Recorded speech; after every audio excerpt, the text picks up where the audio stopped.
Name, Alex Foster, level 9, no class or rank, health 300, strength 30, agility 20, intelligence 15, mana 200, stamina 15, wisdom 30, charisma 21. During the battle, high-level heroes say that they cannot allow newcomers to die. But Alex is not simple, and therefore destroys all hostile entities with the help of many swords. Some military men are shocked by this newcomer. His strength can clearly be compared to God. He indifferently says that he is indeed a newcomer, but he has been stuck in this day for 3,000 years. The hero remembers that he studied hard and studied surgery in order to personally perform the operation for his girlfriend.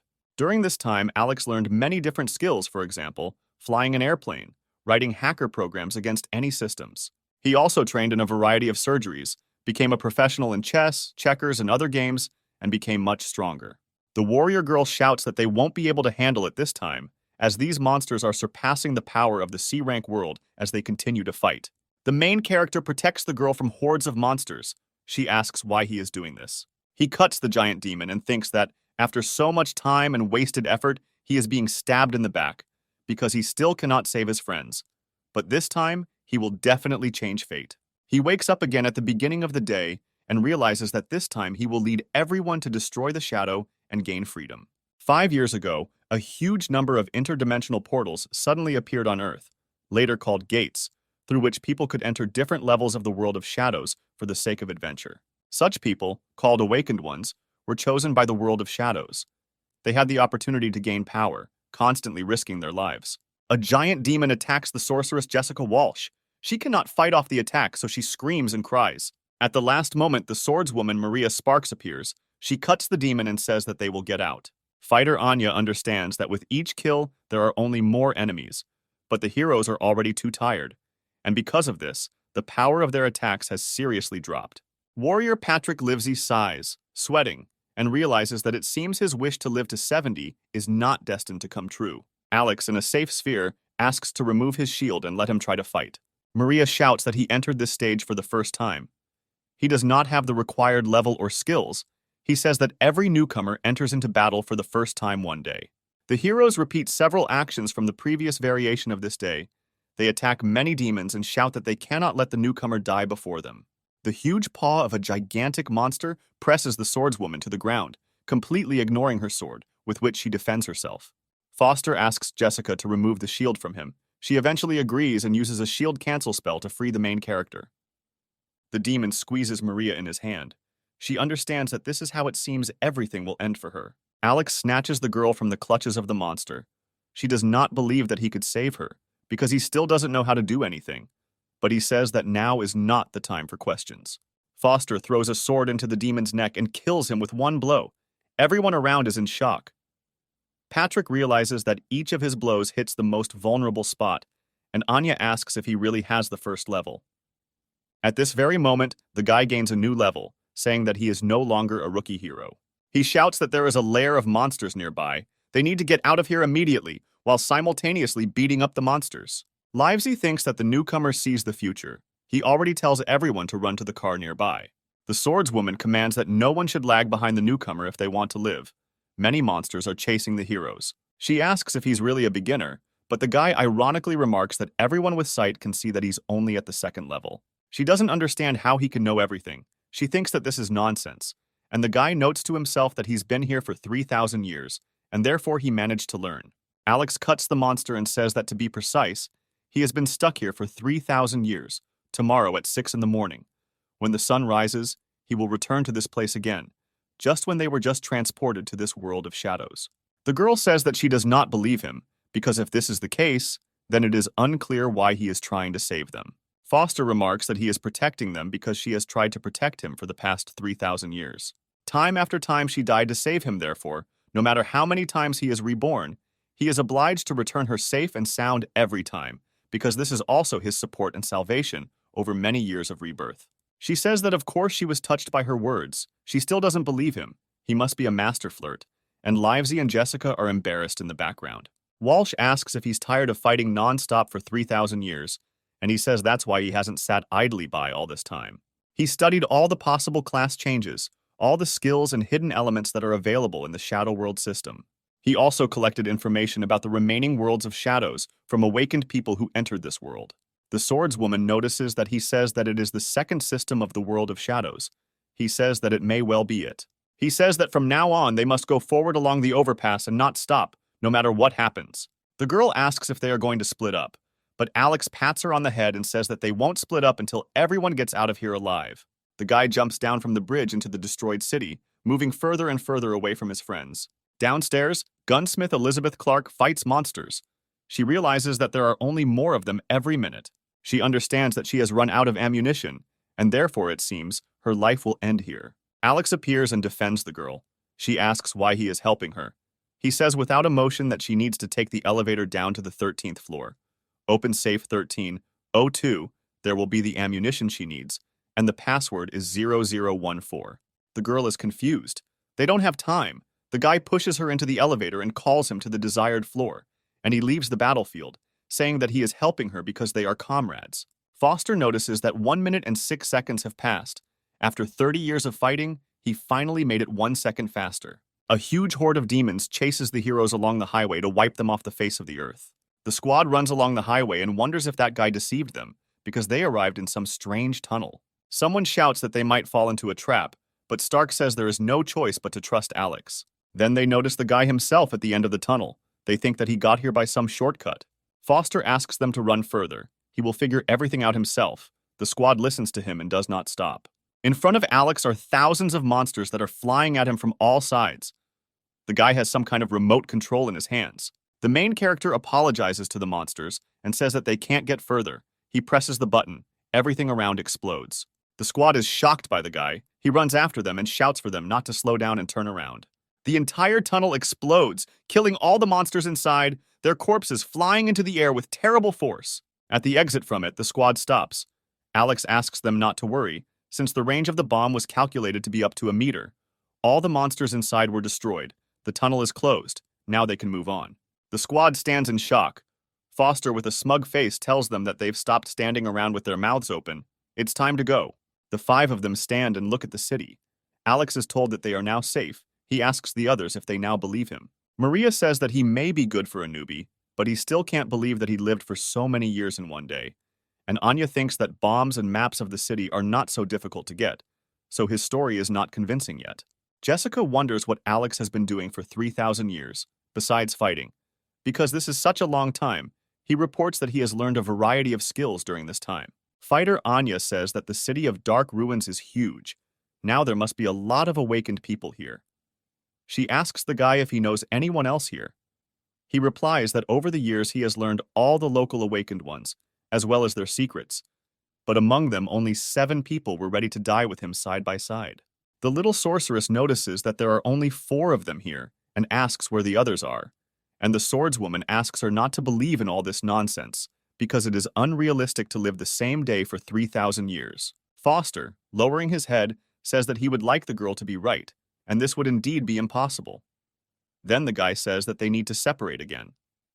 Maria notices that the guy is just a liar, since he himself said that the time rewinds only at sunset. Alex is tired of explaining himself to the girl. He says that in any case, before the next cycle, he will have time to send them home. Walsh notices some creaking and sees that the cable car is working again. She asks Foster how this happened. The guy jumps into the car and says that he wasn't lying when he said that he learned programming to control the cable car. He just had to hack the city's electrical system. Near the Ferris wheel, the boss of the city of Dark Ruins, a giant with steel wings, throws people in uniform and body armor towards him. They try to shoot at him, but he is so much larger than them that with one swing he sweeps them all away, and even puts one person in his mouth and begins to chew. The officers standing on the side understand that they cannot cope. The intelligence was wrong, and they urgently need to retreat. Then they notice a man flying rapidly in the air with a furious expression on his face. Alex lands right in front of the head of officers, who, seeing a level 5 newcomer in front of him, shouts that it's too dangerous here. Let him get out quickly. Foster turns around, raises his hand and walks towards the huge monster, saying that he has come here to end this battle. The boss of the city of Dark Ruins laughs at the self-confident guy, extends his hand to him. The officers notice that the poor guy is finished. Alex, not paying attention to the voices, cuts off the fingers from the monster's huge hand. The officers are shocked. The monster looks in surprise at his hand, which is missing 2 fingers. Foster notices for those around him that the most vulnerable parts of the giant with steel wings are his little finger and the ring finger of his left hand. After such a wound, the monster goes into the second stage. Its tentacles bloom. This stage is much more powerful, but Alex deftly dodges the monster's blows. The head of officer's glasses even fall off from shock. He doesn't understand how a guy can have such developed intuition. He dodges all attacks. Foster easily dodges the attacks and tells the officers that the monster should not be allowed to enter its third stage of steel wings. Since then, it will be able to freely create attacking vacuums, and then all living things in the area will only die. Alex plunges his sword into the giant's shoulder, moves in a circle, and cuts off the monster's entire arm.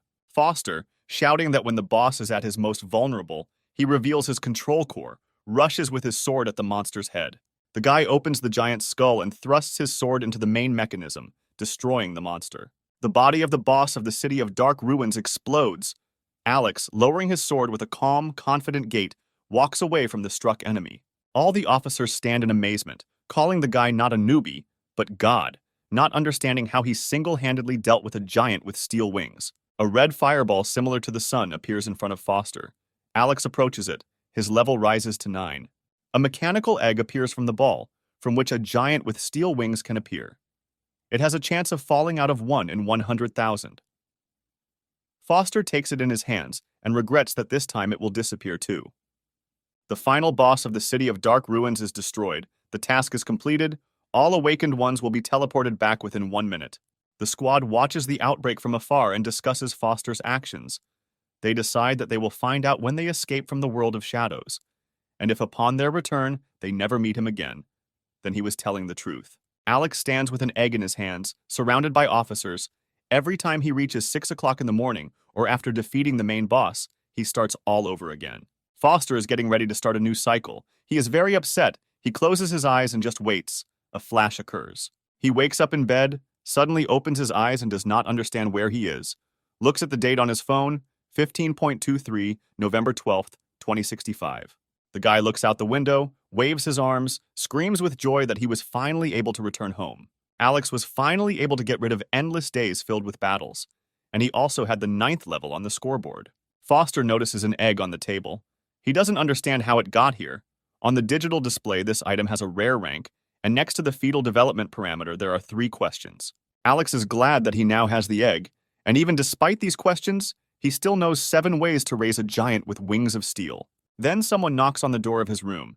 It turns out to be Sarah, Alex's sister. She is surprised to see her brother and asks when he managed to return. The girl is very unhappy. She was worried all day yesterday, called him, and even almost went to the police. Foster rushes at his sister and hugs her tightly, saying that he missed her very much. The girl is shocked because they have not seen each other for just a day. She is embarrassed. She asks to let her go. Alex asks Sarah to wait a little and let him hug her a little more. The guy thinks about how long he hasn't seen his sister. The girl pulls away from the guy, makes an angry face, and asks her brother where he was yesterday. Alex, sweating profusely, reports that there were problems at work and his phone was dead.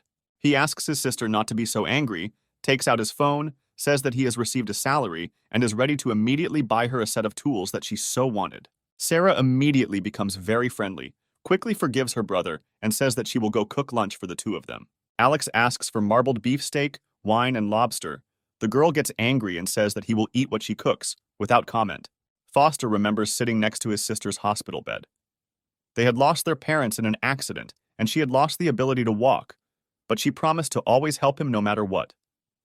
The guy then promised that despite the doctor's words, he would still get her back on her feet. Alex leaves the room after his sister and tells her that he has recently studied medicine and surgery, calls her for an operation.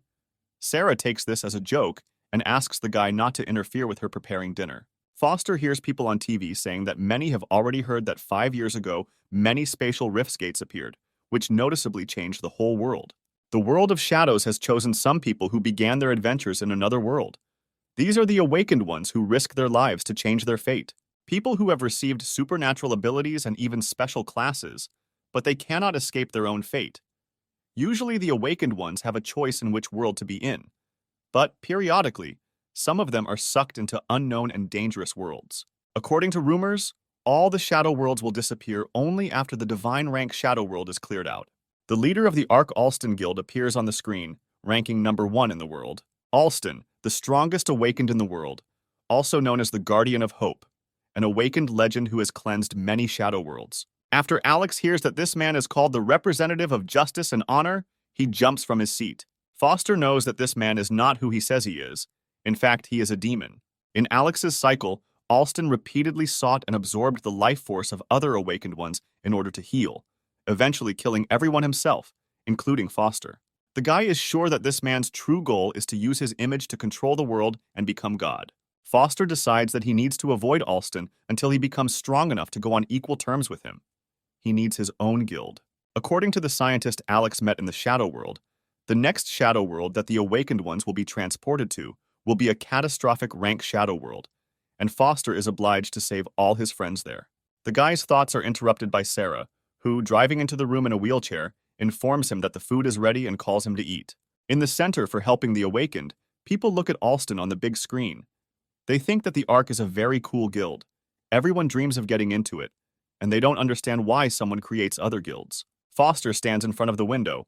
The girl asks him if he really wants to create his own guild. He answers that yes, and has already even filled out the online application form. People around him pay attention to Alex, considering him crazy. Someone notices that most guild creators are at least level 50. The girl in the window asks the guy to provide an A-rank item as collateral. Onlookers laugh, believing that such a fool would not even have a D-rank item. Alex, not paying attention to the people behind him, says that he does not have such an item, but he has something else and shows the egg. The egg turns out to be a special C-rank treasure. Everyone around cannot believe that this newcomer has such an item. Foster asks to store the egg in a place with a negative temperature and asks if he can now continue with the registration. The girl warns Alex that if less than 3 people join his guild within 36 hours, the registration will be cancelled and the deposit will remain with them. The guy remembers his squad, which he led through the tunnel. He is sure that he can convince them to join the guild. In London, Maria Sparks trains at the Martial Arts Center. She is clearly superior to her fellow club members. She receives a message from Foster. She immediately remembers that this is the guy who has lived one day for 3,000 years, and also realizes that he was lying. Anya is sitting in the office where she is the president and scolding her subordinate when a message also arrives on her phone. She finds out who it is from and decides that she is not interested. Patrick Livesey is riding in a car carrying equipment from the Shadow World when his phone makes a sound. At first he thinks it's some kind of spam, but then he sees a message about an invitation to the guild from Foster. He clicks the decline button. Jessica Walsh receives the same invitation as her friends. She responds with a message in which she tells her older brother that lying is bad. Alex is not very upset when he sees the instant refusals of all members of the squad. He decides to deal with 3 other people for now. Some people support older sister Charlotte, who was able to put down some group. The girl stands with her foot on the man, pinning him to the ground, and asks him why he is so cool. Charlotte tells some man, who is dripping with sweat, that even though her friends are small fry, she will not allow them to be hurt. The guy takes out a weapon and, shouting, "Die, creature!" shoots at the girl, but she does not pay attention to the bullets, inflates her chewing bubble. Then, with one wave of her hand, she turns the bullets around and sends them back at the guy. Charlotte tells the man that her people did not take their goods, and if they start to bother them again, she herself will destroy all the enemies. Her people praise her older sister, saying that all mercenaries are just dust compared to her. The girl is pleased with the compliments. Then Foster appears behind them, who sarcastically points out that these guys are in trouble again.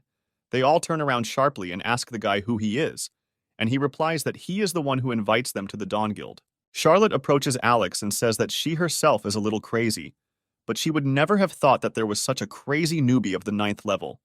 She also notes that she likes his madness, but she doesn't have time to play with children. 2 guys come forward and say that Alex is an empty place even for them, and if he wants to invite their big sister to a lame guild, then he must first show his strength. Foster, without hesitation for a long time, delivers a blow that takes the guys to the other end of the alley and scatters all the lying corpses. Charlotte, with a scared face, says that all the newbies have the straight punch skill, but she doesn't understand why this guy has it so strong. Alex says that even the most basic skills can be destructive if used correctly, just by practicing them 1,000,000 times. The girl throws all the garbage around into the air, telling the guy that she doesn't like him. He's too strange. Foster stops Charlotte's attack, saying that she is moving too slowly, and he gets behind her and puts a sword to her neck.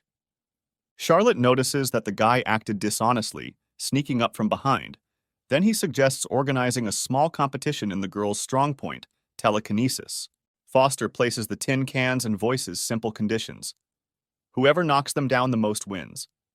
If Charlotte wins, then he is ready to become her subordinate, and if he does, then she must join his guild. Charlotte turns on her ability, and the guys stand behind her and ask her to show this upstart who's boss.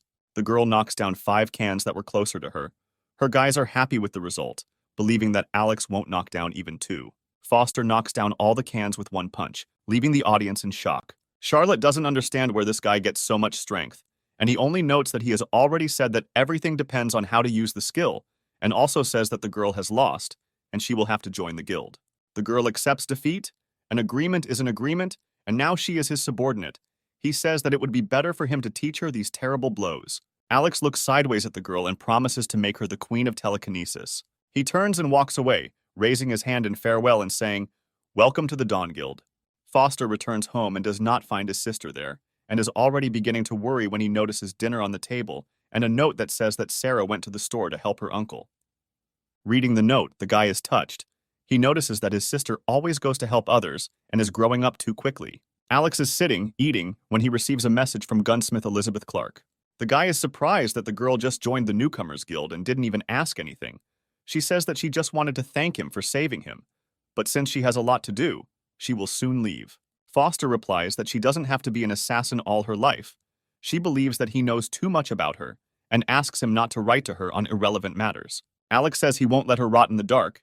He swears he'll get Elizabeth out of there. The guy realizes that only 2 people have joined his guild, and there are only 4 hours left. Foster chooses a 3rd person.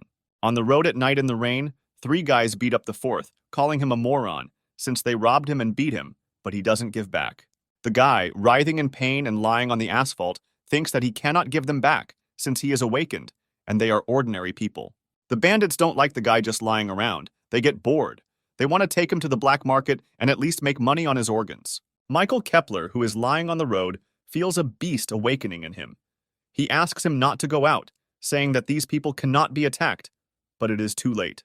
The robbers see this huge black monster and decide to flee, but the beast does not allow them to leave. Thundering everything around, a black monster that looks like a huge fox grabs people and simply eats them.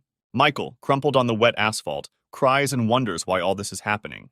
People on the street are screaming in fear. Some girl asks to stop this maddened fox. Her boyfriend speaks, awakened, says that he is a beginner of level 16 without a class, and this beast will simply devour him. Then Alex appears near a huge fox on a lamppost. The animal smells him. Foster rushes at the monster. The girl tells her boyfriend that the savior has come, and he understands that this is just a 9th level beginner. Alex professionally dodges all the fox's attacks, and onlookers are shocked by his skills.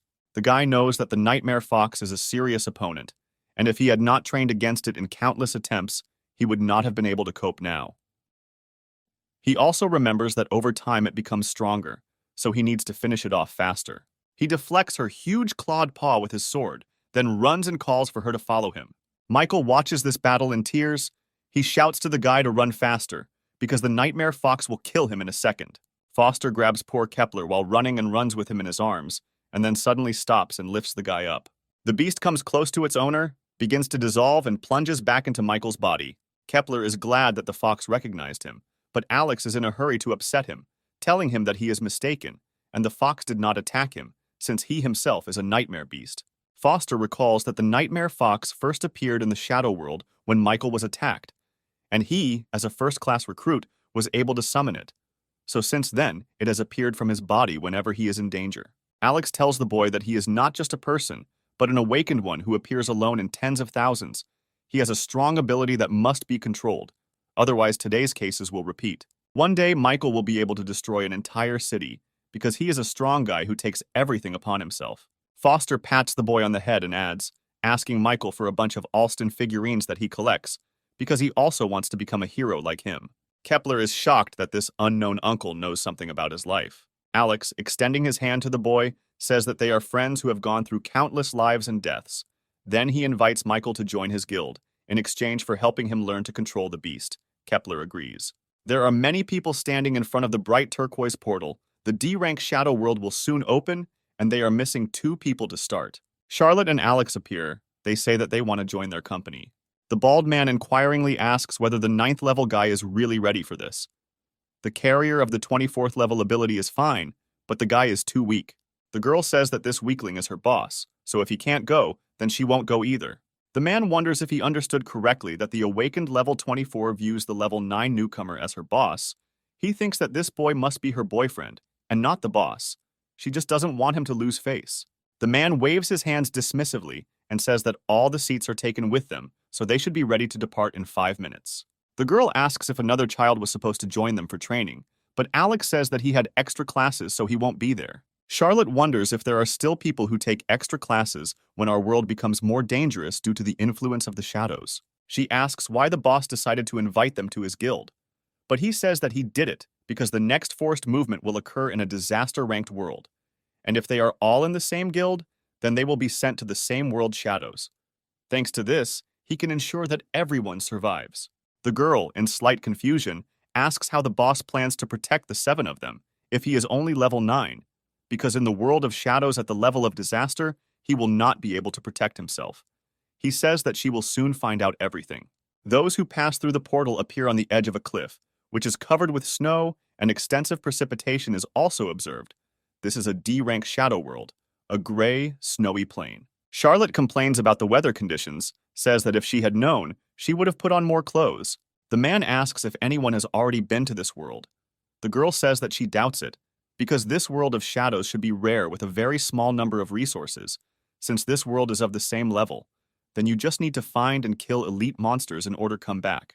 The girl notices a bright turquoise butterfly and reaches out to it with words praising its beauty. At the moment of contact, the girl's hand is covered with ice, and her hand cracks and falls apart. Everyone is in shock. One of the heroes destroys the butterfly with the help of his staff. The bald man says that these things are very dangerous. You need to be extremely careful when you are here. At this very moment, many butterflies appear around, which completely freeze several people with the help of their powers. Alex says that these lowland butterflies are attracted by the warmth of their bodies, and if they stay here any longer, they will encounter a whole sea of such insects. Everyone runs away despite the fact that our hero remains here, so they choose to run away, ignoring the bearer of the 24th level ability. The girl wonders why she and the boss don't leave, and then assumes that it must be because there are treasures here, and they deliberately scared off the others. Charlotte understands that these creatures are here for her training. She asks if the guy is completely out of his mind, because she can deal with one wave at most.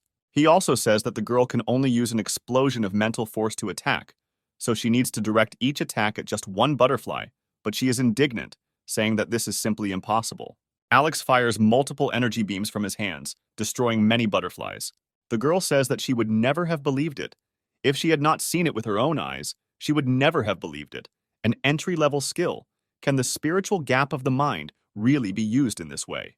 While the butterflies in the area explode from his attack, the guy says that the girl needs to focus, first, on compressing the force of her explosion. And with her talents, she should be able to reduce each projectile to the size of a grain. With each stage of compression, the control will become better, thanks to which she will become stronger. Then she will need to learn to control the trajectory along which she shoots, and do not forget about the angle and speed. She tries to concentrate and says that it's easy for him to say, does he really think she's as crazy as he is? Alex says that to complete the training she needs to kill 2,000 butterflies one at a time. If she kills 2 at once, then 2 will be added to the task. Now her goal is 2,001 butterflies. He jumps onto a tree branch and says that he will rest there for now, and let her train diligently and not shirk. She screams that he should stop bullying her, and then wonders if she can really handle such a huge number of these creatures. Then the girl runs from the insects and asks the boss to get out of here, but he is still sleeping. Then he throws some kind of potion and tells her to drink it. The girl holds a purple vial and wonders why it might be needed. She asks if it's an invisibility potion, but he says that it's just an F-rank heat resistance potion, but it also prevents the loss of body heat, which is why she won't attract butterflies while training. She asks if he had this potion with him, then he already knew that they would end up here. He just says that she can ask questions, but she can't stop training. The girl concentrates and prepares for a new concentrated attack, and asks that the Shadow Gate only shows the rank of the Shadow World behind it, and the place cannot be recognized even by an awakened person. And he says that he can find out because he is 99% equal to the system of the world of shadows. If she had to live in the world of shadows for 3,000 years, then she too would be able to understand what was behind the gates, using some clues, laws, and calculations. She says that she has a bad memory, so it wouldn't make sense even if she was given 10,000 years, and besides, she doesn't believe that he stayed here for 3,000 years. She makes a displeased face and tells the boss to add 6 more butterflies to the task. At this moment, while the other heroes were running from the butterflies, they lost many of their people, who now became ice. One of the bottom is interested in why there is such a high mortality rate among heroes in the D rank world. The bald one says that most of the monsters in this world have the attribute of cold, which is why they are stronger. Then many giant red mantises appear, they attack, and the man says that they are approaching again. Inspired heroes rush at the crowd of giant arthropods, but they deal with many people without any problems. Then an even larger mantis appears, and the bald man realizes that this is an elite void ripper, and they are doomed. Charlotte jumps up and shouts out what she did. She wonders if the boss saw it, but he is not in his original place. She notices that her boss has left. The girl understands that he had another reason to get into this world of shadows. The head of the squad and the girl try to defend themselves from the mantises, but they surround them. The man rushes to attack with a sword, but the Void Ripper kills him with its claw, leaving the girl alone. The praying mantis is already raising its claw over her when Alex appears and chops off the Ripper's paw. Foster cuts one mantis after another into pieces. The Rippers do not have time to do anything. The girl watches the guys battle in tears and remembers that this is the same newcomer with the 9th level. Alex cuts off the head of the last red mantis. The girl thanks him. He replies that he saved her by accident, and he needs to go do other things. The main character approaches the cliff and throws the head of a praying mantis there. The girl stands behind him and asks what he is doing, and he replies that he is setting bait. A huge centipede crawls out of the abyss. The girl is shocked that the guy summoned the final boss so quickly. The world boss, born in the ice, a giant centipede, breaks out from under the ice right next to Foster. At the same moment, a second monster of the same type crawls behind it. Two boss monsters stand in front of them at their full length. The girl is afraid and does not understand what to do. The guy orders her to quickly get out of here. One of the giant centipedes spits ice at Alex, but he calmly breaks it with his sword. The guy jumps, dodges the monster's attacks, and then plunges his sword into one of the centipedes. Both bosses fall. One centipede lies motionless. The second begins to move, breaking the stones under it. The girl notices that they cannot inflict any damage on Alex. She begins to think that he is an awakened one of divine rank. Under the weight of these giant monsters, the rock collapses and the centipedes fall back into the abyss from where they crawled out. Foster flies with them. The guy doesn't learn how to split the monster's shell. He begins to ride along with the sword, leaving a long furrow on the centipede's body. Then he suddenly changes direction and saws the boss in half before they could fall down. The giant centipedes are dead. For victory, Alex receives a B rank item, an ice blade. This weapon has a chance to inflict a frostbite effect that will slow down the enemy after being hit. Foster is very happy that he finally received a decent weapon, which is not inferior to the A rank. The boss of the Gray Icy Lands was defeated. The exit from the dungeon opens. The girl is in shock. She thought that this newcomer would die, but he managed to defeat the boss alone. Charlotte sees a beam going into the sky. She understands that the location has been passed. The girl does not understand how so quickly, because there are still 15 butterflies left. 3 people emerge from the gate. The people who were waiting for the winners are shocked that only they survived. Charlotte gets angry, tells Alex that a little more and she could finish the test. The guy calms the girl down. He is sure that when she gets into the world of shadows next time, she will be much stronger. The girl hopes that they will now go to another world of shadows, but Foster tells her that he will take a break for 2 days. Besides, he has something else to take care of. In Anya's office, her subordinate is trying to justify himself for the failed deal so that she doesn't fire him. He says that this way, she will discredit the reputation of the previous president, for whom he worked for 30 years. The current president of the company, Miss Anya, is very unhappy with this. She believes that this person is trying to threaten her with the reputation of the company. The subordinate is again trying to justify himself. The girl turns to the man and tells him that she found out that the investment funds they used to trade biologics in February of this year and purchase securities last September were dishonest. She says that she is too lazy to look at how much money was embezzled and is going to just give this case to the police. The subordinate begins to apologize, says that he simply made a mistake. He asks to be forgiven in the name of the previous president. Anya believes that she can forgive him, but he will have to return all the stolen money and turn over all the shares. Then, perhaps, in the name of his father, she can provide him with a free place in the company's nursing home until he passes from this world. Another subordinate approaches the president, who reports that the guy who continued to insist that he is her comrade has finally left. She suggests calling the police to arrest him. Anya says that there is no need. This guy is just a pervert, and nothing will do. He will take care of it herself. Miss Anya drinks coffee and goes to the window. On the sidewalk, she sees a guy she knows. Foster notices her and begins to wave his hand intensively. The guy writes a message to the girl, wondering if she is watching him. He jokes about her black outfit. The girl calls the guy a pervert and blocks him on the phone. He is upset that he failed again. Foster sends a few more text messages. Patrick and Jessica refuse to talk, citing business. He realizes that all these people are in different parts of the world, and no one wants to see him. There are only 10 days until the great disaster. Alex is thinking about how he can get them to join to his guild. 4 figures are moving along a dark highway, led by the tall, stately Foster. Elizabeth tells the guy that she is only a nominal member of the guild and does not need to join official events. Alex reveals that he has already placed the A-rank mission she wanted. According to the assassin's rules, she is required to go with them. The girl asks to explain why he brought them there so late at night. Foster replies that they came to a military base for training. Charlotte wonders why there are 3 of them when there should be 7. He replies that perhaps the rest are on the way. Michael wonders why there are no people at the base. Alex explains that he hacked into the main system of this place and made sure that no one would disturb them. Alex remembers how he hacked into the system to get rid of all the personnel using a gas leak message, because of which the zone would be quarantined for 15 days. He says that now this complex is something like their playground.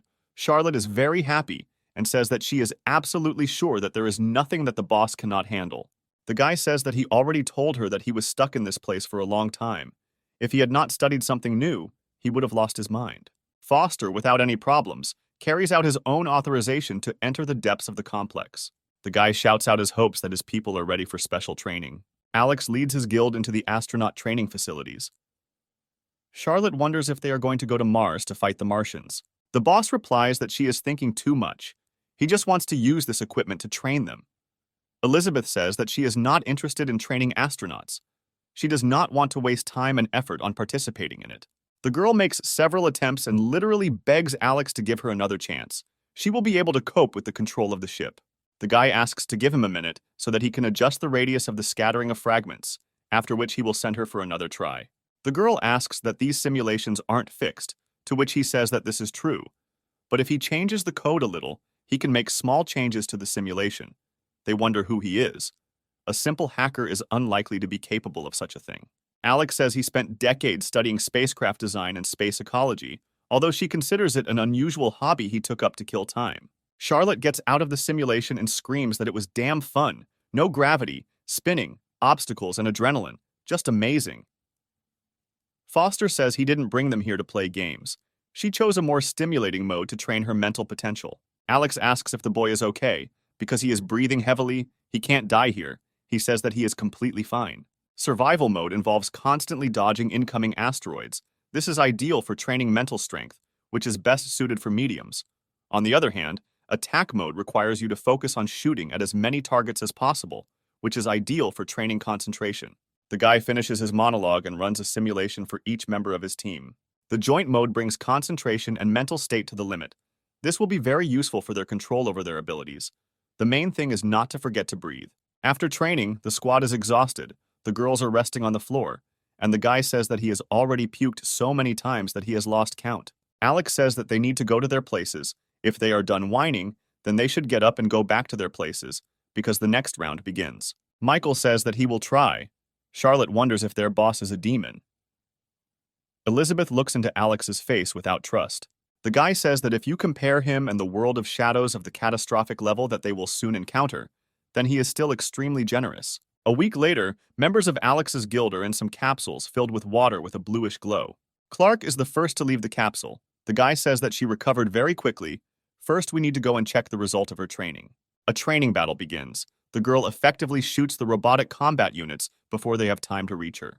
The robots are getting even faster, but she is pleased to note that she still finds them easy to handle. Statistics after a training battle say that target accuracy is increased by 35%. Its speed is increased by 40%. Effective range is increased by 42%. And Alex says that this is not bad, but still needs to work on recoil control and trigger pull speed. Charlotte is tested in the gravity room, fighting the balls with ease. She uses a telepathic barrier and asks that all the balls that are available be directed at her so that it won't be so easy for her. The guy decides that if she copes with 6 balls easily, then it's time to direct all 40 balls that are in the arsenal at her. The girl thinks that now there will be nothing left of her, but the guy says that she just needs to concentrate all her power and release it at once. The girl uses the psi field now. Even so many balls are not a hindrance to her. She feels inspired and full of strength. She says that it's time for them to take over the planet with such powers. He thinks that he did not expect anything else from the future queen of telekinesis. She will be his ace in the hole. Michael's inner beast conquers the obstacle room using his newly acquired skills. The boy stands at a distance and controls the fox with his thoughts. The inner beast does not have time to dodge the obstacle, sending its owner into the abyss of self-flagellation. Alex calms the boy down, saying that before he could only control the fox for 7 seconds, but now he can control it for 3 whole minutes. Michael believes that 3 minutes is still not enough, but the boss tells him to calm down, since given the strength of his beast, 3 seconds would be enough to destroy the enemy. The head of the guild thanks everyone for their diligent efforts. Training is over for today. Now they can rest. Charlotte is happy that she can finally fight with real people. Elizabeth is thinking about something of her own, and the boy realizes that he still needs to do his homework. After 3 days, they will all be teleported to the world of shadows of a catastrophic level. Now he is level 13. This is not enough. He needs to train and develop as much as possible over the next 72 hours. Sarah calls Alex in a rage and says that she will never again ask him to cover for him at work, which he did last night. Not only that, he even repaired equipment that was completely broken. It's unclear why he even decided to fix other people's cars in the middle of the night. It's completely incredible that he took on an advanced exoskeleton. He shouldn't be able to do that. He also made acupuncture clients, where he even learned this technique from. The guy says that he simply had nothing to do, so he decided. The girl says that he is a scoundrel, since she should have been the best employee of the store, even if he doesn't even think about returning there. The guy says he just wanted to make her job easier. The girl hangs up, and he thinks it would be better if she thanked him. Jessica writes that he promised to do her homework for her today. He says that he will come to her and do her homework while clearing the world of shadows. An empty city, an S-rank world of shadows. Alex wonders if the girl really doesn't care about how he knows about the extremely rare secret gate to the world of shadows and how he found this portal right next to her house. The girl says that now she only needs help with homework. She doesn't care about the rest. The guy says to start his homework, and he fills himself with energy to fight off the attackers. Suddenly, a werewolf emerges from the attacking man and runs towards Alex, about to attack. The guy uses the Ice Strike ability on the werewolf, immediately defeating him. Alex asks the girl to give him silver attack boosts and divine blessing to fight against werewolves. The girl uses her skill and wonders if he can handle them. He says that it's just trifles. Foster takes and shreds all the werewolves with one chain of attacks, gaining a new level 14. With the help of these enhancements, he not only became stronger, but also managed to very quickly raise 2 levels at once. He receives 5 times more experience after killing a werewolf, and the 2 enhancements that he asked for are needed for the fight against werewolves. The girl says that he deceived her again, took her with him to quickly clear the world of shadows. He's not even going to help her with her homework. Alex says she's right, and she's really helping him with the cleanup, but he really wants to help her with her homework. She asks about some problem from her work in chemistry, and asks for help in solving it. He says that this is a very simple problem. Let her try to solve it herself, because only by solving problems on their own do they become stronger. Jessica says that he is a liar. He asks to update the spells on him. She says that the monsters are over. It is useless. But Alex says that they are going to the next part. The girl renews her blessings again and screams that he is treating her like some kind of toy. The guy says that they are there. In the ravine, there are many dark wizards with strong magic. Jessica is afraid that he will not cope, but the guy assures her that this is not a problem. And besides, he will gain more experience from skeleton magicians than from werewolves. Then he will be able to get closer to his plan. Alex says that he needs level 21. The girl says that then they need to hang around for a week, but the guy says that he only has 24 hours. She doesn't understand how he plans to make it in such a modest period of time. The guy says that now he needs 3 boosts, a divine blessing, a holy attack, and a lightning step, while the girl imitates Alex about his homework. Jessica says that she hasn't been able to solve the problem for a week. Let him help her. He says that then he will answer her briefly. The guy crashes into crowds of enemies, easily scattering skeletons who were just about to strike. She says that he is a liar and did not answer her. He tells her to look at the other side of the rock. The girl sees a magic square. Inside it, the formula necessary for her task is written. She screams, "What the hell? He's completely crazy." Sweat is pouring from her face. Her eyes are almost rolling out of their sockets in surprise. There are a bunch of skeletons lying around. Alex gets level 17 after this battle. The guy says that it's time for them to go to another place, because it has become difficult to gain levels here. The girl says that this will not change anything, because only the boss remains. Even if he kills him, he is still far from level 21. Alex says that he has his own methods, and the girl needs to use more enhancements, just like last time. She says that she is here to do homework and not to serve him. Guillotine Gorge, a guy helps a girl with her homework, and she asks why he helps her so much if he was going to look for the boss. Alex and Jessica hide behind the coffin. The boss says that he is coming, so they need to be silent. The world boss Dullahan appears. He is clad in armor, and in place of his head, a violet flame is blazing. The guy says that he now needs 6 power-ups, and the girl says that this is the legendary Headless Horseman on a horse. She wearily applies her last buffs, but Alex says that in the future he will repay her 1,000 times more. The girl says that she won't believe him now, but warns that even with 100 boosts, he would still be no match for the Dullahan. If the boss even touches the guy once, he will die.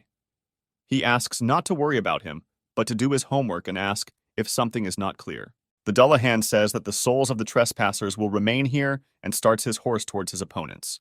The boss surrounds himself with a magical shield. Even the main character cannot break through the protection. The girl looks and realizes that Mr. Big Liar's level is too low to break through such a shield. Can they really win? The guy teases the legendary enemy, saying that he can't even reach him. Dullahan throws Alex away, but he tells the girl to just do her business and not worry about him. The girl says that he also cannot break through the shield. If Foster continues in the same spirit, he himself will suffer. He says that's why he took Jessica with him. She says that he finally discovered that he really is Mr. Big Fat Liar. Alex provokes Dullahan to attack, and as a result of his jerk, he gets stuck in a crevice between the rocks. The girl says that the guy really knows how to be mean when he wants to be. She uses a fire attack and says that if Alex does not appease her, then she will fry him to hell too, because he is a dirty liar. How can you force such a little girl to burn all his health and then deliver the final blow? How can you be so shameless? The same one says that there is no such thing on the battlefield. Only victory is important. It's time to get back to work. The guy deals a fatal blow to the enemy, and his level rapidly rises to level 19. The girl says that he screwed up, because after the murder, the boss immediately teleports them back. He will not get his 21st level. He asks if she heard the message about clearing the world. Another world boss appears, similar to the one that was just defeated. The girl doesn't understand how the second world boss can appear, but then she realizes that the guy used the light seed on the weapon to revive the boss. The squad repeats the same algorithm, but in an even more perfectly honed form, dealing with the boss in virtually one blow. The final boss of Guillotine Valley has been defeated. The world of shadows has been cleared, and all those who have awakened will be teleported back in 1 minute. The girl says she is terribly tired and is glad that this nightmare is finally over. Alex somehow gets the rarest C-class equipment from the boss. This is a Dullahan shield that is almost impossible to break. He only says that now he can use it, because now he has level 21. With it, the chances of survival of all guild members in the world of shadows of a catastrophic level increase by 20%. 24 hours before the appearance of a catastrophic level shadow world, the opponent surrenders to Maria. Amazingly, 17 wins in a row. This is also the 17th family that Stark has called on behalf of the family. She has worked a miracle and brought an amazing influence back to her family's place among the greatest families in Europe. The girl again receives an invitation to the guild from Alex Foster, but still considers him a liar, despite his powers. Unknown people in masks with a bunch of weapons are going to carry out some big plan of theirs. Patrick appears with a minigun and shoots everyone, shouting that he finally found these bastards. May they all go to hell. He receives a message. He again thinks that these are scammers with health products. He tells them to go to hell. Miss Anya is leading a press conference dedicated to the 15th generation of their nanomedical robots. With the development of science and technology, nanomedicine technology has always been the focus of everyone's attention. The emergence of a new generation of home nanodoctors brings great benefits to the elderly, as well as those who live alone. Anya is about to present their new product, but notices her stalker in the hall. She asks the security to take him out. 2 guards carry Foster out of the conference room by the arm, and he asks to be released. One of the subordinates reflects on how her boss manages to recognize him at first sight, and has this guy really been stalking her for so long? There are 3 hours left before the world of shadows of a catastrophic level appears. Alex sits in front of the monitor screen.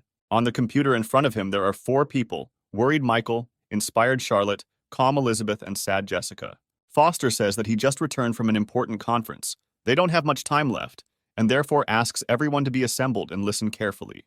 Alex asks Jessica not to be on her phone, but she begins to get angry. She constantly has lessons and additional courses, and she can only play on the weekend, and therefore is not obliged to listen to him. Walsh nevertheless throws the phone behind his back and listens. Alex says that in 3 hours, they will all be forcibly transferred to a random world of shadows of a catastrophic level of any rank A, B, or even C. The 4 listeners cannot believe that everything will be so serious. Only Elizabeth remains stone-faced. Foster warns them that firstly, they should not move more than 50 meters from him, and secondly, in addition to the areas he has designated as safe, they must always remain vigilant. Listeners begin to ask questions about 3 more people who for some reason did not join, and apparently are not going to get into the same world of shadows as them. Jessica sticks out her tongue and tells the guy that she still doesn't believe him, and he tells her that children should act respectfully towards their elders. A minute before the appearance of a world of shadows of a catastrophic level, Livesey looks at his army photograph. He receives a message that he has successfully joined the Dawn Guild. Patrick believes that he accidentally clicked somewhere. Maria Sparks also receives a message about her successful entry into the Dawn. She does not understand how she ended up in this Liars Guild. Anya is sitting in her office when she also receives a message. She understands that Alex got into the system of the world of shadows and forcibly made her a member of the guild. She admires the guy's hacking skills. Jessica on the monitor screen speaks out angrily about Alex's action. Because after you join the guild, you can't leave for 5 minutes, the guy takes it as a compliment. The countdown clock shows 8 seconds. Foster asks everyone to prepare for forced teleportation to the world of shadows. The guy promises himself that this time he will return them all alive. Teleportation begins. Foster appears through the dispersion with 2 swords, and behind him are 7 powerful fighters. Maria Sparks is the first to voice her grievances, calling Alex a shameless bastard. Patrick, with a cigar in his mouth, speaks more politely. He simply did not expect to meet these people again. Fighter Anya refrains from commenting and simply asks everyone to look ahead. In front of them lies a world of catastrophic level C-rank shadows, a metropolis of ice and fire. No one can believe that they ended up there. Alex reveals that the center of this shadow world is also known as the Circle of Death. Half frozen, half on fire, ice and flames continue to spread, and when they engulf the entire city, it will be destroyed. For this reason, Foster gathered them all here. In this legendary world of shadows, death is inevitable. Other awakened ones flee away from this place, as the Circle of Death spreads too quickly. Alex and his squad go against the general flow, towards the center of the city.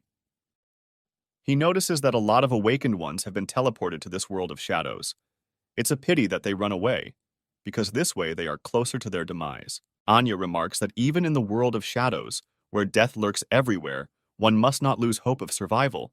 Then she wonders how he is going to help the 7 of them survive. Foster replies that first they need to understand the essence of this world of shadows. What is happening here? Previously, the metropolis of ice and fire was an extremely developed city. Its creator was a scientist, Ironheart, a madman who wanted to gain enormous power. For this, he modified his body with various technologies. But when he was repairing his energy chip, the technology malfunctioned, and the chip took over his mind, sending him into a state of rage. Ironheart went crazy, and the whole city was engulfed in both hellish flames and terrifying frost. In short, he was to blame for what happened. Charlotte understands that this means that their task is to defeat Ironheart. But as they are going to look for him, Alex says that he is in the center of this circle of death. Michael wonders how they will get to the center of the circle if they can't even take a step there normally. Alex says that they have no choice. Maria says that she doesn't trust this strange guy. She says that she and Anya need to leave here. Foster comes up behind her, puts his hand on her shoulder, and says they can't leave him. The girl asks what he is talking about. Alex explains that in this world of shadows, none of them can move further than 50 meters from him. She wonders why she should listen to him. The guy says that this is the only way they can survive. Sparks slaps her in the face and says that he will leave anyway. And he says that then he will have to calm her down and keep her with him. The girl says how dare he talk down to her. He says that he has never done that. He simply cannot lose her. Anya stands between them and says that now is not the time for the 2 of them to fight. They have more important problems. They must concentrate on clearing out this world of shadows while they have the chance, so they must listen to him for now. And if he deceives them, then she will personally kill him. Maria agrees with this. Alex tells Jessica that now is not the time to play games on the phone. She says that she could die at any second. Let her relax.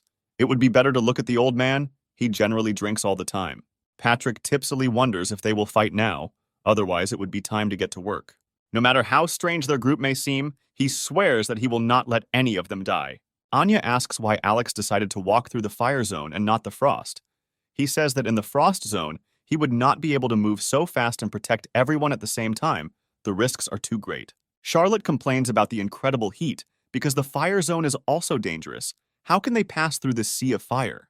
The guy walks into a city filled with flames and tells them not to worry because he has a plan. Charred mummies are walking in the fire. They are clearly extremely unfriendly, despite the flashes all around. Alex destroys the enemies. Some strange chips fly out of them, but the squad is already leaving. Anya says that these are the same chips that give 3 minutes of invulnerability to fire, which means that all these monsters are made of technology. She says that they will help them survive. The guy says that this is exactly so, but the deadly cycle expands every 30 minutes. If it expands 4 more times, it will cover the entire world of shadows. Jessica says that there are only 2 hours left before the destruction of the world.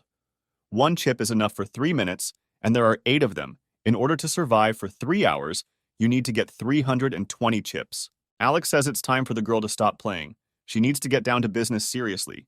She complains that he talks to her like she's his servant. Many monsters attack again. Maria warns everyone about this. The guy says that area reinforcements are needed. The girl agrees and distributes her forces among all party members. Livesey laughs and says that there is no better fight than after strong alcohol. Everyone makes their attacks, including the boy. Alex tells him to be more careful and not go too far with the fury of the beast. There are still 15 minutes left until the new expansion, after which the monsters will be updated with new ones. You need to act quickly. 6 minutes before the expansion, the group asks how many more chips the team needs. Anya says that there are still 30 left. They won't have time to collect that many. Alex says that then it's time for them to use this thing and takes out a crystal ball, which turns out to be a magical bait. And this is a C-rank item that attracts strong opponents. A giant man-lion chimera appears, a giant monster ready to dispatch the party in the blink of an eye. Alex says that here are their chips, and by the way, the monster brought them some very cool things with them. The boss says that now is the time for Charlotte. The girl says that she will never let him down. She flies into the air, lifts many cars with her telekinetic powers, and throws them straight at the enemy, causing them to detonate. The heroes defeat the enemy using common skills. Alex notices that they haven't fought side by side for a long time. Some kind of nostalgia immediately attacked. The girl thinks that the guy is starting to talk nonsense again. By the way, the ring fell out of the ring. The hero invites Maria to accept it, but she says that she can't suddenly offer it like that. She cannot agree. The guy says that this is a good item for sword warriors. It reduces the cooldown of skills by 50%. How can you not take such a thing as an A-rank sword oath? The girl blushes and thinks that she seems to have misunderstood everything. Some say that this team from an unknown guild really had a lot of aces up their sleeves. Some guy in a mask with a skull behind Charlotte says that they did a good job. Now let them give all the chips back. Maria says she doesn't know who they are, but it would be better if they let her friend go. Elizabeth says that this is the Black Fog, one of the 10 strongest criminal murder guilds. They say that they have already destroyed many guilds. They will not repeat it. If they want their friend to live, then let them give away the chips. Alex asks Anya to give him all their chips with a strange expression on her face. He asks if they will really give it back when they get the chips, he says of course, but warns that they are surrounded by his people, so no jokes. Alex says that he heard that the Black Fog never lets anyone go alive, but he will trust them, so he will show them how their chips work. The guy says stop being smart and let him give the chips back now. Alex says that there is no need to rush. He is just stalling for time, and then he breaks the chips, and there are more and more flames around him. Everyone understands that this is a signal and breaks the chips that were in their pockets at that very second. The circle of death begins to expand, and the attackers are quickly burned by the emerging flames. The girl who was ambushed turns out to have a shield. The fire does not reach her. She is safe. Jessica understands that Alex secured the power of the barrier from the boss on her, and this is the power of the artifact. Anya thinks that the guy's strength is terrifying. He was able to come up with a plan in a second where he would destroy the enemies with the help of deadly fire. It's good that this psychopath is on their side. Alex arrogantly says to follow him. Soon they will find themselves in real hell. The squad walks through the destroyed fiery city, and Michael admires the boss's ability to navigate this place. The guy says that he has been collecting information for 3,000 years, of course. He has already memorized the way. Maria frowns and chuckles, still not believing that Alex is not lying. Charlotte says that it seems that Miss Sparks does not really trust their boss. She does not even approach him. Jessica says that he is very strong, but just as mysterious, and Maria is a righteous and sincere girl who hates liars. Of course, she does not like his. Michael notices that some strange people also seem to be walking on their way. Charlotte notices that they seem to be wearing thermal suits. Patrick says that everyone has their own path. but in a place like this, even the suits won't help them for long. Anya says that they still have some chips left, so they can help those poor people. Maria does not understand what is happening. Alex asks the team not to make noise, and a catastrophic patrol appears in their line of sight, which looks like ancient Egyptian deities. Men in thermal suits, in fear, open indiscriminate fire on the patrol. A rocket launcher shell hits one of the patrolmen directly in the head, but he doesn't care. With one blow, the monsters completely wipe out the suited squad from the face of the earth. Alex says that this is a catastrophic patrol. They have incredible power and regeneration. They are the scavengers of this world. Anya says that if they cannot cope with them, then they will not be able to cope with the boss. A large squad of monsters passes by. The boss tells his squad not to move. He says that he will distract the enemies, and they will quickly run to the center of the circle of death. Alex will catch up with them when they get there. Maria says that it is too dangerous for him to go alone. She asks him to take her with him. Alex knocks the girl out and asks them to take care of her, and he goes on his way. Jessica tells Mr. Big Liar not to die here, and he says that he has been here for 3,000 years. It will be very difficult for him to die here. Alex screams for these idiots to come here and runs away from a bunch of huge warriors. The rest say that this is their chance. It's time to move intensively towards the center. Michael notices that the monsters have surrounded the leader behind him, and he has nowhere to run from them. Charlotte says that the boss will be fine. They just need to run. They can't miss the opportunity they've created. Patrick says that if the guy manages to survive, he definitely won't refuse to drink with him until he's blue in the face. Alex thrusts the sword into the monster's eye, saying that even the 10 seconds they don't regenerate is enough for him. The boss leaves the warrior, and his allies hit him with a magic beam and melee weapons. After this, the guy flies up, away from the battle to save his life. Maria appears and grabs the guy's hand, which was just a little short of reaching the roof. Alex wonders what she is doing here. She says that he still has the nerve to say this. She is not so weak that she needs someone's protection. She will fight side by side with those who are important to him. They will cover each other, friend. He asks again that he is important to her. She blushes and says that she meant her allies. He remembers the many battles he had been through with her over these 3 years. Alex grabs the girl and saves her from the fire beam while she says she's worried. One of the patrol members fires a hail of fiery bullets in the direction of the heroes. The guy carries her in his arms. She says that it seems that she is not of much use. If she had not come, he would definitely have found another way out of this situation. He denies, saying that she did him a great favor. She came as always on time, as befits his goddess. But next time, let her listen to him. Maria and Alex catch up with the team. Michael is glad that they are both okay. Maria tells him to let her go. The guy says that he almost forgot and will do everything now. Charlotte says she thought they both just ran away together. Patrick says that looking at the two of them in such troubled times, just let them get married already if they love each other. Sparks blushes deeply and tells her team members to stop talking nonsense. Anya says that a girl like her, who has never been in a relationship, regardless of her status, could very well be seduced by this guy. Charlotte notices that their path forward is blocked. Jessica shouts that they need to go back. Since everything around them is being destroyed, they cannot go further. Behind them turns out to be the same catastrophic patrol, which is already ready to smear the heroes against the wall. Jessica shouts that there is no way back. Are they really going to die here? Alex says that he won't allow any of them to die here, not on his shift. The heroes run up the stairs of the destroyed building.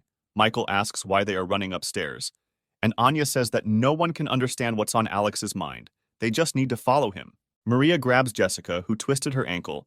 He says that she understood what the embrace of a goddess is. It seems that her life is perfect. If she survives here, then all the guys from the class will be very jealous of her.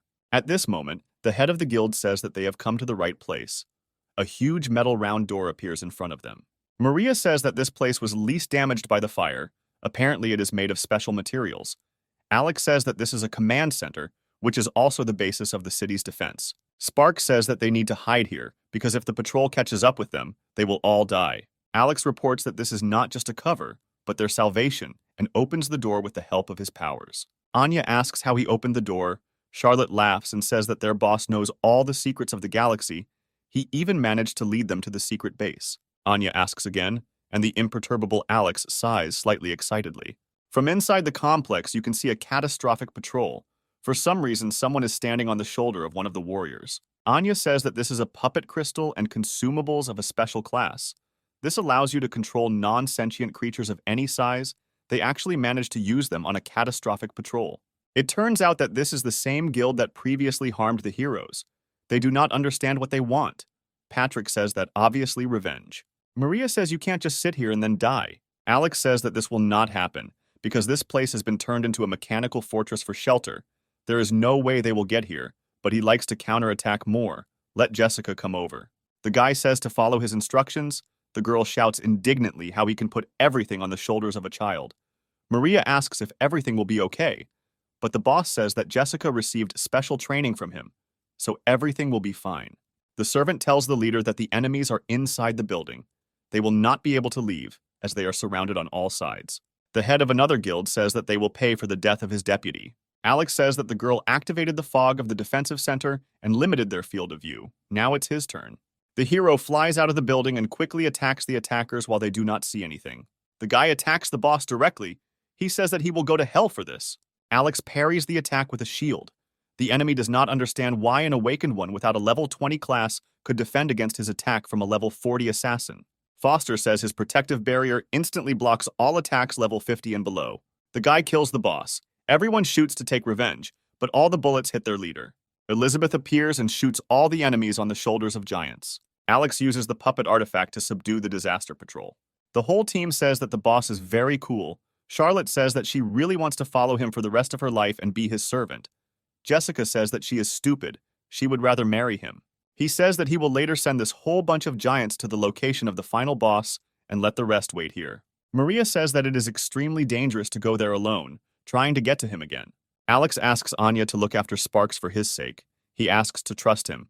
Soon he will pull everyone out of this world of shadows. Maria sadly looks after the guy. Anya says that their attacks will not even cause damage to the Iron Heart. They should just wait here. He really may be capable of that miracle. Patrick says that the guy will definitely return alive, since they have already decided to drink together. 30 minutes before the last expansion, some heroes are in the cold zone. Some kind of explosion almost completely covers a detachment of fighters, who only miraculously protect themselves from the attack. The robotic enemy says that no targets have been detected, surveying the area from above. Many robots are circling above the center of the circle of death, ready to destroy anything. One of the heroes wonders what they should do, since out of 100 people who were here, only 3 got here. The girl says that she underestimated the horror of Iron Heart. It was her mistake. They could not find his real body, so their entire group was destroyed by just a few robots, which he mass produces. The other girl says that she is not to blame. All they can do is attack the Iron Heart, otherwise they will become easy prey, if only Alston were here. The girl says that their guild is too large for them all to be transported to the world of shadows. But there is no point in talking about it now. The final expansion will begin soon. The heroes say that the end is near, but at that moment they see a crowd of a giant catastrophe patrol approaching here. They don't understand what's happening, why all the catastrophic patrols are coming here. Have they really decided to deal with all the awakened ones at once in one fell swoop?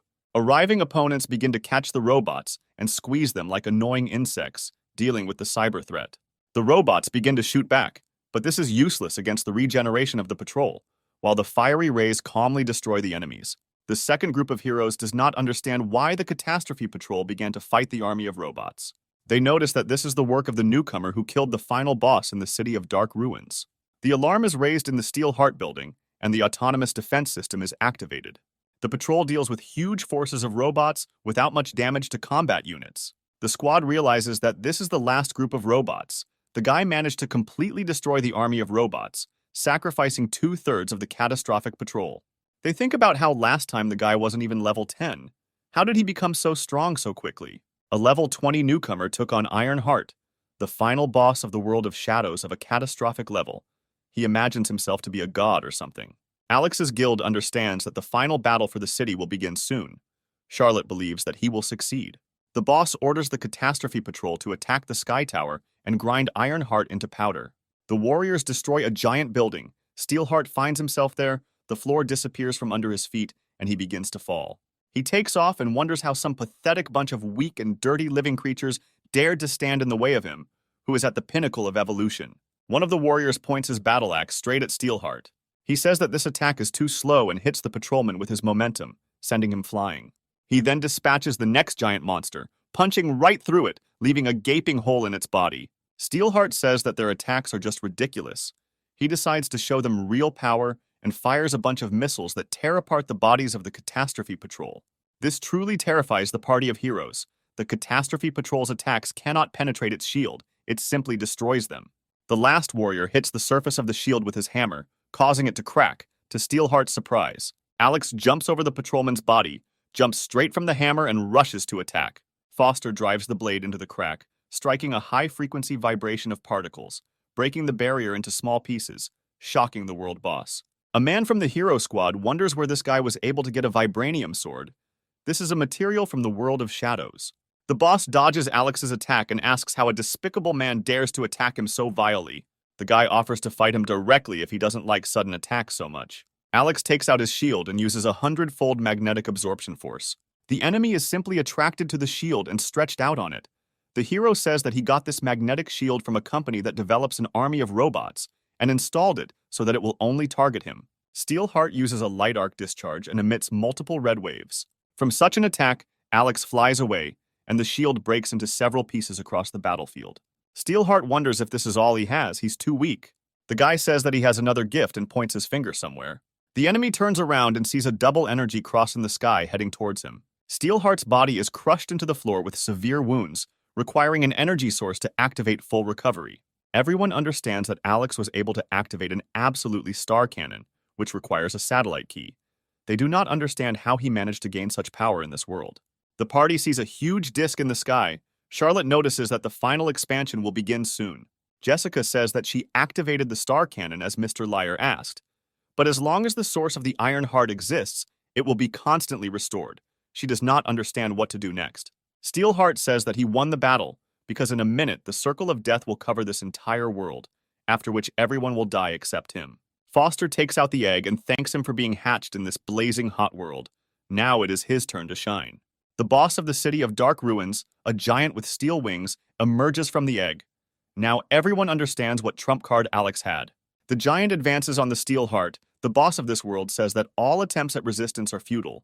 He shoots from his cannons at the steel wings, but it does not take the bullets at all. He takes out his tentacles and wraps them around the enemy.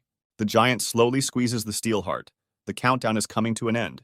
Everyone is worried and asks for victory. When 6 seconds remain, Alex orders the monster to absorb his energy source. Steel wings with their tentacles pull out his heart from the boss and eat it. The final boss of the metropolis of ice and fire is destroyed. The shadow world is cleared. All awakened ones will be teleported back within 1 minute. The people from the Ark are delighted. They think that the giant with steel wings has returned to the form of an egg to absorb energy, after which he will become much more dangerous than the Iron Heart.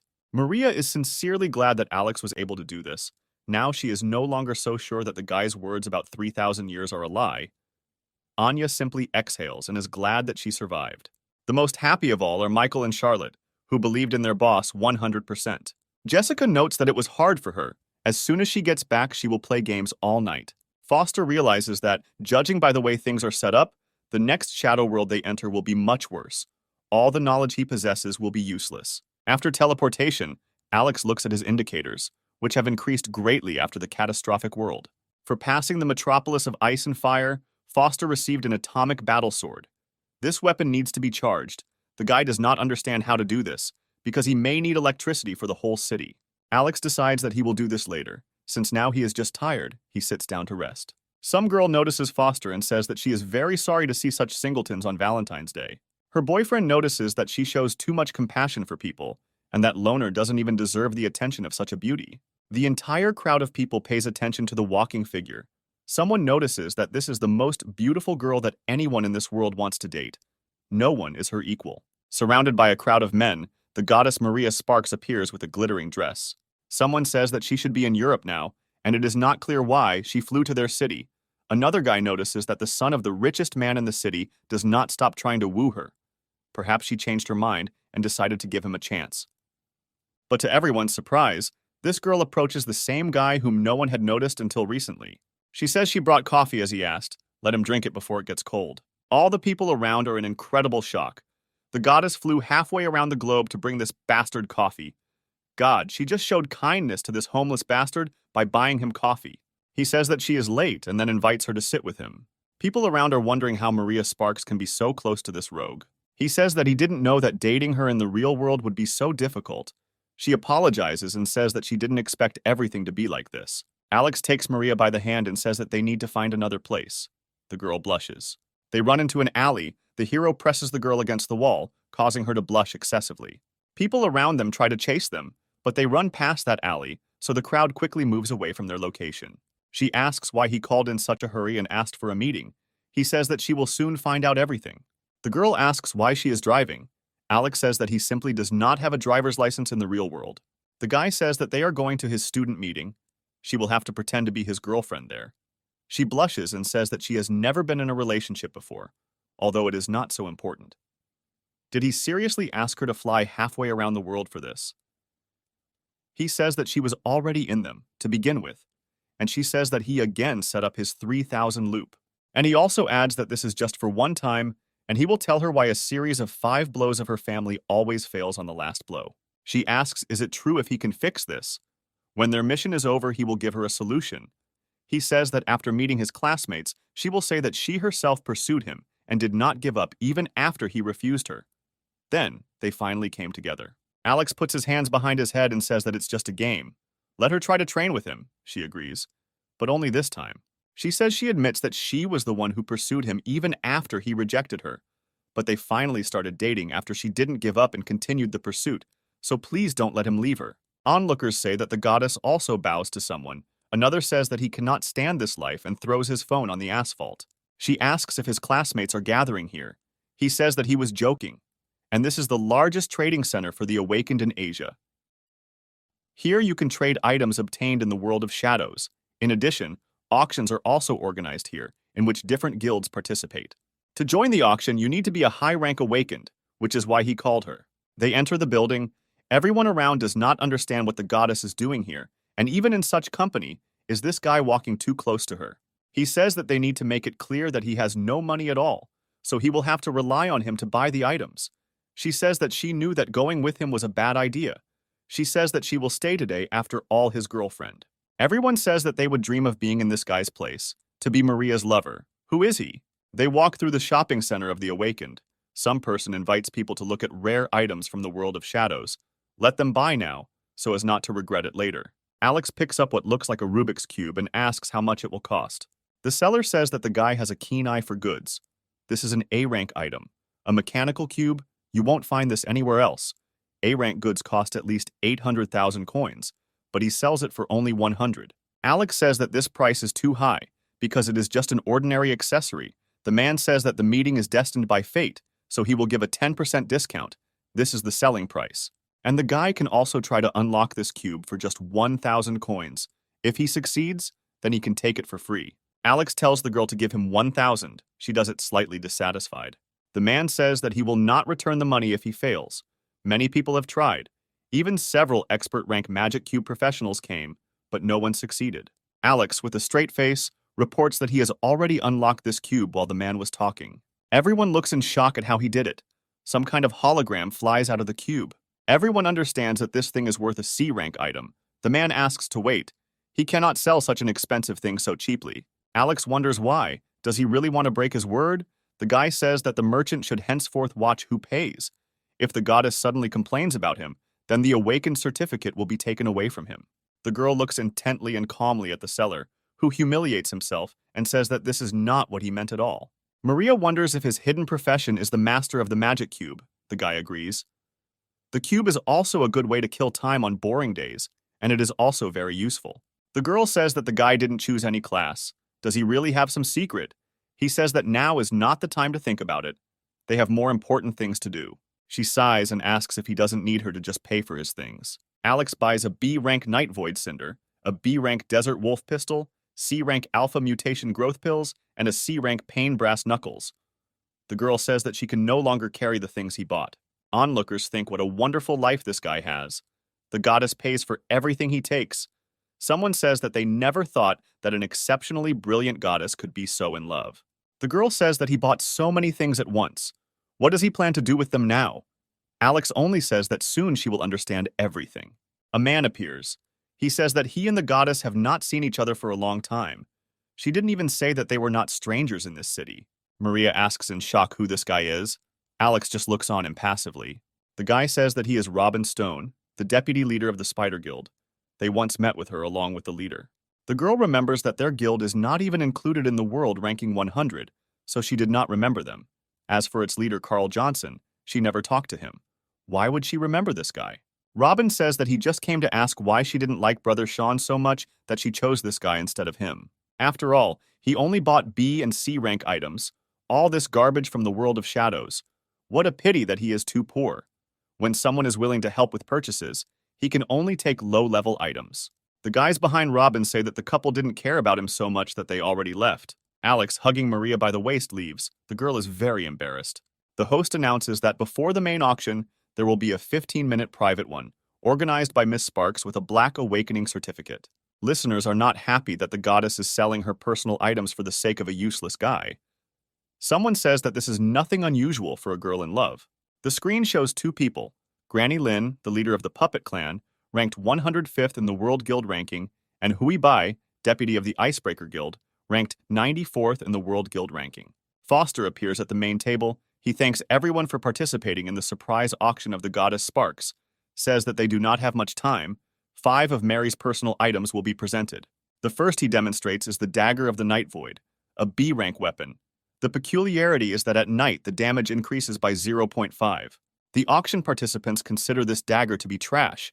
They call Alex names, saying that he will destroy the goddess's reputation. Hui Bai agrees with everyone. Some begin to get up and leave so as not to waste their time. Foster reports that every item in the Shadow World has a chance of having a certain hidden trait, and all the items that Maria represents have it. Robin says that hidden features are incredibly rare. Alex has no right to even claim anything about the features of this shitty dagger without evidence. Foster smirks and then disappears, everyone wondering where he went. Alex appears behind Stone and puts a dagger to his throat. He tells the guy that the hidden feature of the Night Void dagger is the ability to hide in the shadows for 1.5 seconds. The number of uses of the dagger is 6 times. Spectators enthusiastically note that this dagger is the best weapon for assassins. It has 5 more uses left. It can save lives so many times. Someone is ready to buy the dagger. Foster, releasing Robin, reports that you can only buy a dagger by participating in the auction, and since this is the first item, Alex is ready to make a discount. The starting price is 100,000 awakened coins. The price quickly rises to 800,000. The officer from the Ark notices that the guy is very cool, and everything she heard about him is true. Stone realizes that this useless guy actually has a divine weapon for him, but he just made fun of it and is too anxious to participate in the auction. Robin decides that he will not buy any of his items even if he dies of starvation or on the streets. The Dagger of Night Emptiness is bought for 5 million. He congratulates the generous participant. Stone is very dissatisfied since it was he who bought this dagger. He understands that reputation is much more important, but he could not resist. Some girl doesn't understand where this guy came from and how he is so good at selling useless items at such a high price. Alex announces the second item for their auction. It turns out to be the Storm Cloak, a C-rank item with the ability to increase speed. The participants are indignant about why the rank is decreasing. The cape generally looks like the most ordinary one. This time, Foster suggests getting straight to the point.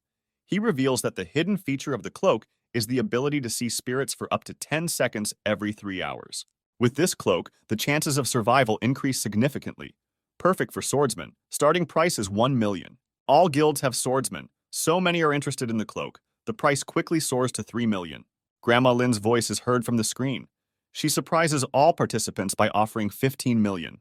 The officer is shocked by the absurdity of the situation. The C-rank item is sold at the C-rank price. Alex hits with a hammer. The cloak is sent to the Puppet Clan. Robin's friend notices that Foster not only relies on Sparks, but that he himself can raise the price of useless items to enormous values. Stone promises himself not to make a single bid again. Alex says that as everyone knows, when an awakened person reaches level 20, he can choose a class for himself, and when he reaches level 50, he can upgrade his class to mid-rank. Foster opens the chest and reveals that their third item in today's auction is related to an upgrade. Inside is a B-rank crystal skull. It is an alternative to the Holy Grail of Power, an A-rank item required for level 50 warriors who want to upgrade to mid-rank. Starting price is 5 million. The hall explodes again. The price goes up. The officer realizes how cool this item is and offers 10 million. Stone can't stand it and shouts that he's already offered him 15 million anyway. A war begins between Robin and the officer, overlapping each other's bets. They reach 25 million. But then Huey Bai enters their confrontation with a bet of 35 million. The whole room is shocked at such a high stake. Someone notices that Bai left, but for some reason returned again. Alex thanks Bai for the purchase and is about to demonstrate the next item. He says that he will show 2 items at once, and this will be the finale. Robin convinces himself that he will not place a bet, even if the item is divine level. Otherwise, it will turn out to be a dog. His friend believes that now 2 pieces of garbage will be presented. Alex first demonstrates an A-rank magic spirit ring that increases the power of magic by 3%. The hidden ability is an instant cast of mid-level magic that can be used once every 30 days. The second item turns out to be a C-rank ice flame potion, after using which heat and cold spread equally throughout the body. The hidden feature is that when mixed with 1 drop of the substance of revival magic, it can instantly fully restore mana. Maria thinks that the ring can be used by magicians up to level 80, for whom this item is a real cheat, and the ice flame potion is a very rare treasure for the magic class. Alex throws up his hands enthusiastically and says that this is the last chance to buy something worthwhile. The starting price is 10 million. Robin Stone, who had just promised himself not to do this, is the first to raise the bet. He offers 20 million. Granny Lin joins him from the screen with a bet of 30 million, followed by Hui Bai with 40 million. For many viewers, such an increase in the rate no longer leaves a chance to compete for items. Members of large guilds are too rich. Robin loudly announces a new bid of 45 million, but his rivals are not far behind. Hugh offers 50 million, Granny Lin 60 million. Stone can no longer resist these rich woke people from the screens. He doesn't have that much money. Hu Bai gives up. Alex begins to beat off Granny Lin's bet with a hammer, who is very pleased. On the third strike, an officer from the Ark bursts in and bets 75 million. Granny Lin admits the loss. The items are sent to the Ark. The officer really hopes that she will be able to please the leader with them. Alex bows and thanks everyone for participating in the auction of Goddess Sparks' personal items. After Foster leaves the stage, Alston's figure is projected onto her, saying that he must have arrived too late. Everyone is delighted with the appearance of the strongest awakened one in the world. The officer fearfully asks why he came here. Foster remembers everything he saw in the world of shadows, what the demon Alston did. He politely tells him that he hopes he will participate in the next auction of Sparks' personal belongings, but the guy himself is just trying to calm down, so as not to show Alston his true intentions. The savior demon turns to Alex and says that he would like to ask him one question. He asks if they have seen him before. Foster answers in the negative, but Alston says that he remembers everything that happened in the City of Dark Ruins. Alston moves away from the guy. They both replay the same night in their heads and break up. The demon destroys the city and kills absolutely everyone. Alex crawls out from under the rubble. The leader of the Ark enthusiastically reports that it is useless to resist and begins to burn the ground under the guy's feet with rays from his eyes. Foster approaches Alston and begins to choke him, but he pushes the guy away and kills him. Darkness. Alex wakes up in his bed in a cold sweat. 3 days have passed since that auction, but he still has this nightmare. Before leaving at the auction, Alston thanked Foster for saving the people from the Ark in the City of Ice and Fire. The guy was glad that the demon did not notice his intentions, and Alex was even able to acquire what he wanted without being noticed. He takes out a drawer from under the bed. It contains 2 items, a C-rank copy crystal purchased for 90 million, which can copy any A-rank item, and an A-rank charger for 20 million for charging any electronic device. Alex notices that the crystal also has a hidden ability. In the future, it will be super useful. It can also be used to copy a C-rank item once. Now Foster is level 30. It's almost time to say goodbye to all those major and minor skills. It's time for him to take a step into a new world by changing his class. The guy understands that Alston is extremely strong. In order to cope with this monster who wanted to become a god and save his friends, he needs to become stronger very quickly. Alex receives a message from Jessica. The girl thanks the guy for sending her a soul collection ring, an A-rank item that allows you to instantly use medium power magic 20 times and increases the power of magic by 7%.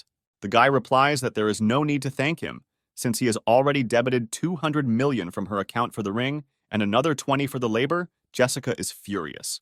Patrick sits and examines the gravity chip, a B-rank item. If you equip a mechanical axe with it, the attack increases by 15%, and there is also the ability to instantly apply gravity.